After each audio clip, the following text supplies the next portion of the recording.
asalaamaaleykum mbooloo mi. ñu leen di nuyu di leen gërëm ci seen teewaay.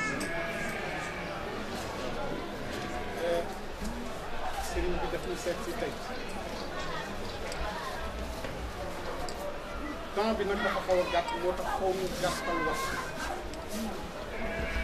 li ñu koy mën a wax daal mooy na dal ak jàmm. di wax ci li ñuy wax à chaque fois fii boo fi ñëwee sa bopp nga fiy fekk waaye lu mu gàtt gàtt man dama ci bëgg a wax ñaari choses c'est des remerciements. à tout à l'heure. di remercier Awa Cheikh parce que daf ñu ubbil bunt yi et ça j'ai des témoins xale yi heure bu ñu nee lañ fiy ne démb 2 heures du matin lañ fi quitté. bu ubbi ñu sans aucun problème te daf ñu naroon bàyyi caabi bi pour ñu mën a occuper terrasse bi donc c'est pourquoi je dis que sëriñ bi ñu koy gërëmal ñun di la ko yëgal ñu ngi def li mu mën ci parti bi waxul yamul ci loolu dafa ñëw mu proposer ko pour ñu investir ko fii xam naa ni du politique te cofal bi mu am si yow moo tax mu nangul ñu te mi ngi ci nag di liggéey téléphone am ci kar lay jàpp fu ne mi ngi fay woote ba ba keroog boole ñu koy ne ba pire Colobane donc man dañ koy remercier mais profiter ci occasion bi aussi pour remercier xale yi ça moom il faut que je le dise ndax démb dama la dégg ngay wax ni ñii ñu am jom lan kenn du leen tiital c'est la réalité léeg-léeg nag ñu def yëfu xale du mën a ñàkk mais wax dëgg yàlla li ñuy def man damay dem ba jékki-jékki damay bëgg a daw parce que je ne peux plus mais ñoom ñoo ñuy gis mu bëggoon nga dégg loolu xam ni xale yi ñu am jom te équipe boo xam ni bii la vraiment Pastef la ñuy doon gëm nañ ko c'est pourquoi je te dis que ni yaa ngi réussir waxuma gagner élection mais moi li ma gis mooy la formation de l'homme de demain et ces enfants là que je dis enfants parce que mën naa leen seen papa mais je dis que ni mag yu bëri ñoom ñoo leen ëpp ay façon de voir je les remercie di remercier aussi beaucoup ñàkk qui m'a permis de revenir parce que vraiment mooy di revivre beneen expérience boo xam ne bii dëgg yàlla dañu ko yaakaaratul ci politique loolu daal pour gàttal li nga waxoon daal dalal ak jàmm c'est terminé pour gàttal. maa ngi leen di nuyu fi teew yëpp di nuyu suñu njaati bi tey Awa Cheikh di kontaan si mobilisation bi ngeen def man lii moo ma dàqal meeting lii moo ma dàqal TV parce que da ngay dem si kër benn nit mu demoo ay xaritam ak dëkkaaleem ak ay am jàmm ñëpp ñu ngi teew ak ay njabootam ñëpp ñu teew ma kontaan si loolu man formule bi sama xaw ma ko woon politique bi ma xamoon rek nekk ñu dem di àndal ak ñun mais portage moom musuma je n'ai pas eu d'expérience je n'ai eu xam naa jóg 3 heures du matin affiché bi collé ay affiche fekk ak gars ñu bëgg xotti sa ay yooyu yëpp xam naa mais amoo expérience bi loolu nag nga c'est une découverte pour moi bés bu nekk nga jàng bind bu bees si at bi ma bëggoon nag remercier Awa Cheikh dama taseeg seexam à Vienne au mois de novembre muy Adama di secrétaire général adjoint des Nations Unies en fait une très grande responsabilité ñëw na ba toog ak man ni ma bàyyi ma passe la Awa waaw boobu fa Genève la woon ñu ma fekkee Genève la ñu invité ma añ à l'ONU mu ñëw ni ma bàyyi ma passe la Awa j'avais pas fait le lien entre les deux gars yi seet nañu mais man li ma frappé woon si moom déjà au niveau de Vienne parce que je suis le co-président du Conseil mondial des religions pour la paix. J'ai été élu à Kyoto en 2006. On renouvelait mon mandat en 2013 au niveau de Vienne pour encore 7 ans. Ma ñëw daje femme ma xool déjà sa stature internationale. C'est le secrétaire général des Nations Unies, secrétaire général adjoint, c'est pas n'importe qui. te dëkk Fass itam na ma ñëw ñu bi ñu gënee xamante réflexe bi ma am le premier réflexe c'est de le proposer comme candidat à la municipalité de Fass fii man dama bëgg nga ñëw jël Fass soo jëlee Fass ñëw jël Dakar waaw ndax j'ai pu remarquer au niveau de son déjà li ma jote woon rek quoi compétence bi mu am compétence boobu mun na ko bàyyi mu continuer di nekk à l'extérieur mu ni ma Abdoulaye Wade a tout fait pour me proposer le ministère des Affaires étrangères mais j'ai jamais accepté ma ni ko man dinaa la def lobbying pour nga ñëw jël Fass mu nekk un tremplin pour prendre plus tard la mairie de Dakar et dessiner ta carrière tu peux être demain le président de la République see xam laa yéene lool yéene naa ko à cause de sa compétence yéene naa ko à cause li mu dëkk Fass aussi fii la dëkk kenn mënu ko si yéene naa ko aussi à cause de l'estime réciproque aussi man tam exposé bu ma def devant tous les délégués su ma génnee dañ ma félicité dernièrement dafa def un geste qui m'a touché dama ubbi sama email à 2 heures du matin mu yónnee ma un texte d'un discours et il est très utile intellectuellement mu def discours bi ba pare ni ma sëñ bi je dois prononcer ce discours demain matin devant les Nations Unies dama bëgg nga xoolal ma donc une confiance réciproque de 2 enfants de Fass qui au niveau international ñu def seen ay preuve ñu wóolante itam waaw man dama naw xam-xamam mu naw sama poste donc on coopère si un sujet boo xam ne religion et politique mu defar ko un discours brillant mu defar ko yónnee ma ko ni ma bala ma koy prononcer aux Nations Unies xoolal ma man ma jàpp ni discours boobu discours Fass la devant les Nations Unies ma yee Oumoulay sama assistant qui est bilingue ma ni que je viens d'avoir elle a accès à mon email man ko xoolal sama email il y a Adama Dieng qui a envoyé un discours xoolal na ko mais déjà lire naa ko def naa ma dicté la en anglais ma ni que def naa ma dicté la si 2 paragraphes ma ni que jëlal mu daal di jël ma dicté que 2 paragraphes mu intégré kan envoyé ko si kii envoyé ko Adama le lendemain mu lire discours bi changé aussi une virgule le lendemain mu bind ma une note très chaleureuse remercie ma ni ma vraiment il y a 2 aspects bi nga xam ne man fàtte woon naa ko il y a des aspects négatifs sur le conflit entre les chrétiens et les musulmans mais il y a des aspects positifs ñaar yëpp c'est dans une démarche dialectique c'est les deux à la fois la dialectique c'est pas seulement la lutte des confrères c'est également l'unité des confrères donc ma defal ko ne pour vous dire li man ko koy wax léegi li ko liiral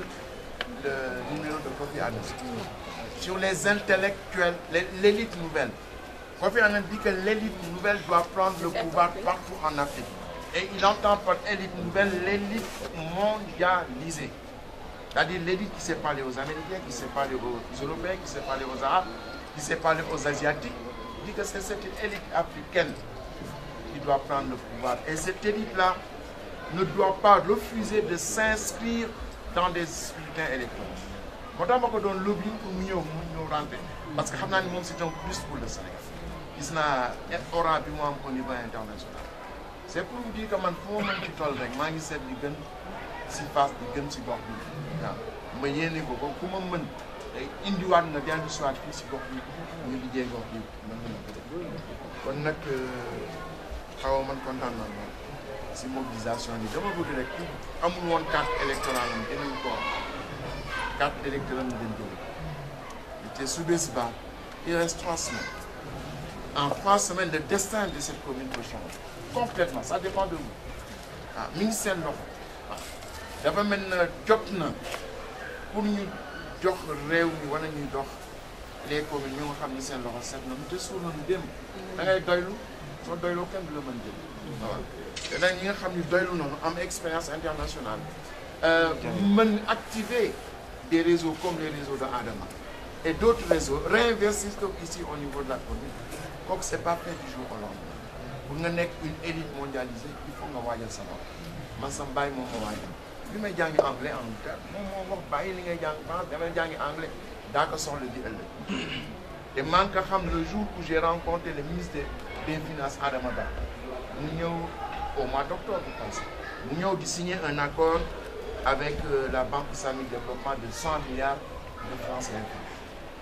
Nous paraît le président de la BID, c'est la banque où j'ai travaillé pendant 27 ans. Donc, le président Macky m'avait dit que Dambour ne fait que cérémonie parce qu'ils vont donner 100 milliards de francs CFA. Comme sa banque là n'a fait. Il nous paraît son président wax ni dama bëgg sànni ñaari ñaar ci cérémonie ñu rek sama ñëpp mu gestu si Adama Ba le ministre des finances Amadou Ba waaw mu ni ko le ministre des finances mu ni ko mais man ban langue la ñuy wax te anglais wala arabe mu ko déggoon si benn président bi gestu si Mansour c'était mon président pendant 27 ans il me Mansour kaay laa ko doon mu ne ko non monsieur le président je suis le vice-président de l'Assemblée nationale, je ne veux pas jouer les lacs de l'exécutif. Nous menons mon pays, ce pays, banque, ce banque. Pays, c'est le Sénégal, ton pays. Nous en anglais, nous en français, puis en français, nous en anglais. En ce moment, j'ai réalisé pourquoi mon père m'a dit bah, il aura de telle sorte que ce sont ces atouts-là qui fassent amener. Atu yooyu nag waruñu ko laisser passer peut-être que c'est le moment décisif bu nga xam ne bii noonu seet bi ñu yàlla defal la boo tax ma ni naa ñëw fii looy wut bu nekk ñi nga yaakaar nga koy wut kër Awa Cheikh bi nag ak ñi dëkk moom si gox bi ak ay njabootam ak ay ak jàmmam si ñoom laa ko yaakaar ma bëggoon nag bés boobu yàlla bu yaakaar bés ngeen teel jóg dem voté bi bu leen sànni xeer kenn bu leen toñ kenn dem leen teel voté ñëw toog seen kër yàlla mën na def nag li nu am fii yëpp en face suñu ko dajalee te biñ koy liggéey booba xalaatuñu moom sax ñu daan nekk candidat mu nekk 27 à 40 ans à l'extérieur waaw xalaatuñu moom sax daan dem ba te xale yi itam ñoom ñoo ñëw dajaloo man xaw ma sax nekk si liste bi mais ñoom ñoo ñëw dajaloo ñoo ne ma yaa nu doy yow la ñuy jiital nga nekk la tête de liste mën leen yaa des risques et non malgré les risques, bon, c'est une aventure commune. Parce que c'est ça là que j'ai appris. C'est une aventure commune qu'on va avoir ensemble. On va tirer les leçons. Même si nous gagnons, parce qu'il y a le monde. Si Mbolo mi, nous sommes trop vieux pour la prochaine fois. Mbolo mi, il y a le gagné, c'est il y a un katagat. Bali face de la globale, c'est ça. Il y a le développement. Alors, il y a ñu yaakaar tas yal na suñu kon ñun comme ñu nekk awa balaa ngeen ñëw rek bëggoon naa waxtaan ak waa commune mais defaral ñu Fass ñi nga xam ne Fass lañu am ñoo ko taxaw kon dimbale bu commune suñu bopp la ñuy dimbale parce que bu Fass baaxee bu Fass jeexee ñun la jëkkal bu Fass baaxee ñun la baaxal xale yi maa ngi fàttali ko il y a 20 ans dañu daan ni bu ñuy génn dañuy def ñaari dàll bi ñuy sol ak dàll bi ñuy def ci seen saak. waaw àddina di dox ba tey jii mais ba léegi loolu dañ na fi dañu fi kon li ñuy ñaan yàlla loolu dañ fi complètement man leen nag bu Fass baaxee ñun la baaxal dañuy gis égu yi yàqu bu nawetee ku nekk yaa ngi doo yàkkamti taw jot doo yàkkamti nawet ndax problème yi am ci égu yi doo yàkkamti nawet ndax mbedd yi di fees tox doo yàkkamti nawet ndax sàcc yi ci gox bi kon ku taxaw ni dafa bëgg defar leen seen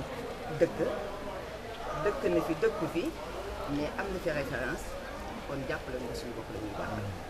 kon dañuy ñaan rek li nga sumba yal na ko yàlla mottali li ñu bëgg ndam li ñuy ut yal na ñu ko yàlla defal ndax bu defaroo suñu bopp la ñuy defal bu yàqoo suñu bopp la ñuy yàqal kon dañuy ñaan yàlla rek li ngay séentu lu baax la ñu koy séentu ñun ñu yaakaar ko ci yal nañu ko yàlla defal yàlla bu yaakaar ko may sant nag waa ko bii tamit ndax ku nekk joxe ngànt mais tey léegi laa leen woon ku nekk bàyyi sa soxla bàyyi sa kër bàyyi sa soxla ñëw toog di la teewu si ci ñaari yëf nag ñu ne sëñ Mansour dañ ko bëggal suñu bopp ndax nag sëñ Alaaji Maalik sëñ Mansour ñu bëgg ko ndax bàyyam a ngi fii tëdd sëñ Mansour ñu bëgg ko ndax nee na dafa bëgg a defaru gox bi kon loolu yëpp ci biir sëñ bi yàlla bu yaakaar et mag ñi nga xam ne ñu ngi fi muy Awa Senghor moom mooy suñu mag daanaka fii ñi fi toog ñëpp mooy seen maam ñii seen maam la ñii seen yaay la waroon toog fii mu ne du ma laaj tànk sëñ bi ñëw kon loolu it ñu ko ci sant di ko di gërëm moom tamit di sant ñëpp nag duud nag li mu wax ci moom la ndax doom la ci kër gi joxale ci kër gi mu dox na dox li mu war a fekk wane fi yar wane fi teggi ndax loolu rek lañ ko mën a seede bu ñu koy xamaloon leneen it sañ nañu noppi mais nag li mu ñu woon rek loolu la ñu wax ci moom ma gis nag ni ñu duggee ci politique bi ñu ngi ci sonni di dégg ba teg ñu nekk xale yi ñoom man ñu si macha allah su ma limee ñoom ñu ko damay daal di gën xale yi daal ñu ngi leen di sant di leen gërëm liggéey bi ñuy liggéey bu metti la bi ñu ko waxee 2 heures du matin ñoom laa fekk fii ci terrasse ma tëj leen ñuy jël caabi di leen jox ñu ne ma arrêté kon xale yi am pastéef la ñu leen di ñaanal nag ñoom it yal nañu dund ba président de la république génn ci ñoom ndax nag Macky bi bu nekkee président xalaatul woon ni y a 20 ans te dina nekk tey ji président de la république kon ñoom ñi nga xam ne ñu ngi dëkk Fass ndaw lii Macky am te ëllëg yal na génn ci ñoom ñu fekk tetal te bu boobaa it danañ gën a defar suñu dëkk il faut gagner les batailles d'aujourd'hui et préparer les conquêtes de demain. kon sëñ mi ngi yeesuwaal rek nag ci ñaan bi. waaw taalibe Cheikh yaa ngi fi am na nag ma fi jox ay bigam. waaw nee na même ma présenté sama benn doom. waaw ñu ko di xam ni c'est sa maam sëñ Touba la. ñu naan ko soxna May Mbacke. moom moo yore les cellules de Tesvina à Touba. defal nañu ko ñu ko woon nag moom mi ngi nekk saison. elle a fait son master. Elle a fait la moitié de ses études aux États-Unis. Elle est bilingue parfaite. Et moom nag dafa ñëwal boppam. fii la dëkkoon Fass ñëwal boppam si yaayam mi ngi nekk AFP nekk député à l'Assemblée nationale. mais def ni ko yaay man ma lay ñaan digal nga bàyyi man sëñ Mansour moom ma dem ànd ak moom. defaral na ma ñetti cellules à Touba. daaw bi lay def xalaat bi ñëwee ñoom ñoo ma invité Mbacke yi nekk Assemblée nationale ak papaam mooy sëñ Cheikh Mbacke moo nekk Daaru Karim. waaw dénk ma ko nag ñu ma mënoo man sama yoon nekkatu si moom soo gisee bu ko bëgg man ka may tëdd ma koy ba ñu koy langal Fass. nee na léegi sax waa Touba ñu ngi koy woowee soxna May Mbacke jëm yi ñëpp xam nañ ni si ñàkk na bokk mu nekk xale bu baax nag xale bu yor xale bu am pas-pas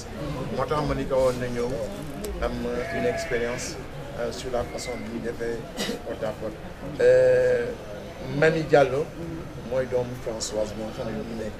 au niveau du directoire membre fondateur moom chrétienne la mais quand même moom moo nekk de Taté elle va mobiliser toute la jeunesse chrétienne et même ñoom fa xam yëpp ma ni ko woon mu ñëw aussi jàng si ni waa Fass yi defee seen approche de proximité xale bu baax sa mère est au bureau de Tesvina depuis sa création waaw ñun ñu dëkk gis ñoom nekk ak ñi ma àndal ñoom ñëpp nag def ñaan yal na yàlla jàppale.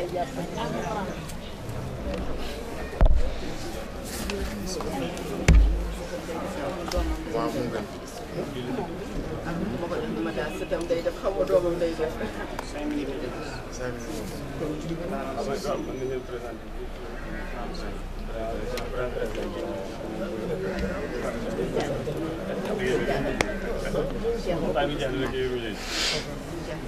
waaw mais dama ko liñ naan xol day gisee dama koy xalaat bu yàgg day na ma seede ma ne man de seede xaw ma ne moom xaw ma ne moom moo koy kiiwee yàlla mu woo ma ma bëggoon nag xamal sëriñ bi teewaayam ci toogaay bi